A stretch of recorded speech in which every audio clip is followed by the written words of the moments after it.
আসল ব্যাপার হলো যে ওই ঘটনায় স্যারের কোনো দোষ ছিল না। এটা কাকে দিয়ে সই করাবি এখন? আরে আমি এখানে কালেক্টরকে দিয়ে সই করাবো। চুপ করে বসো না। তোমরা কি এখানে আবার চুরি করতে এসেছো নাকি? ওয়াচম্যান আছে তা সত্ত্বেও কি করে চুপ আমরা কি করবে? এখানে চুরি করতে এসেছি নাকি? সই করাতে এসেছি। উনি বলেন না। কি ব্যাপারে তুই সই করাতে এসেছিস? স্যার আমি সবার মুখেই শুনেছি আপনি সই করে দিলে আমরা লোন পেতে পারি। আমার লোন চাই স্যার, আপনি সই করে দিন। দুজনে মিলে সই নিতে এসেছো? কি বললেন? আপনি আমাদের সমস্যাটা বুঝবেন না। আমি বাবাদের ছেলেকে ভালোবাসি। ও এখানে রয়েছে তাই আমি ওর সঙ্গে থাকবো না। আমার বাবা খারাপ হতে পারে কিন্তু আমার বাবা খুব ভালো। আমি যেখানে যাব আমার বাবাও সেখানে যাবে। আমার বাবা আর আমি এক মুহূর্ত আমরা আলাদা থাকি না। আমরা কুম্ভের মেলায় হারিয়ে গিয়ে আবার এক হয়ে গিয়েছি। এই লোকটা কখনোই এসব বুঝবে না। আমি বুঝতে পারবো না। ভালো বললে তো তোমরা কখনো কোনো ভালো কাজ করেছো?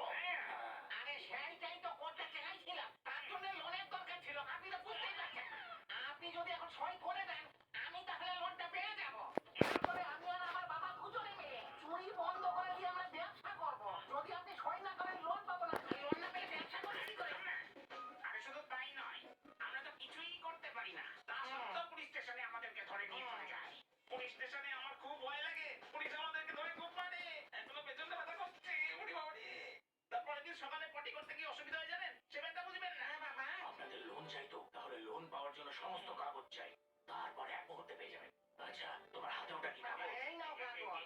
আপনি এখানে একটু সাইন করে দিন, বুঝলেন? করে দিন। লোন?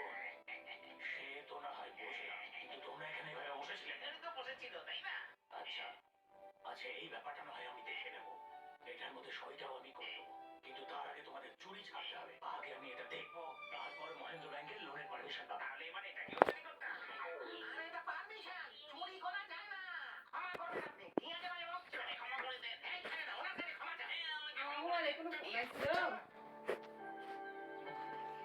কার লেগে বলা ফোন দেয় মহেন্দ্র ব্যাংক খোলার পর ও হুম আজ চোরেরাও ভদ্রভাবে ব্যবসা করতে চাইছে। গেছিলাম কাটার লেগে বা ফোন বলে দিব কই তোমার মোবাইলটা দাও আমার ফোন তোমার মোবাইলটা কই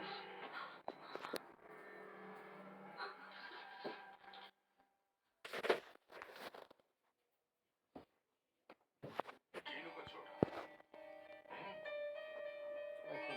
পেছনে কি লুকিয়ে রেখেছো? তোমার মোবাইলটা কই দেখতে দাও।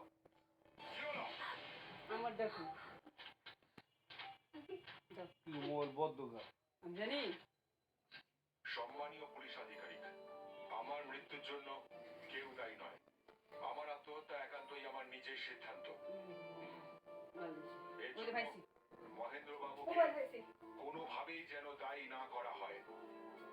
আমি বিনীতভাবে আপনাকে জানাচ্ছি যে এই সিদ্ধান্ত একান্তভাবেই আমার নিজস্ব সিদ্ধান্ত। এটা কি? এরকম বোকা বোকা কাজ কেন করছো? আমি আর কি করব? আপনিই বলুন, বাসুকে ছাড়া আমি বেঁচে থাকি কি করে? আর ইব্রাহিম আর একটা মোবাইলটা দে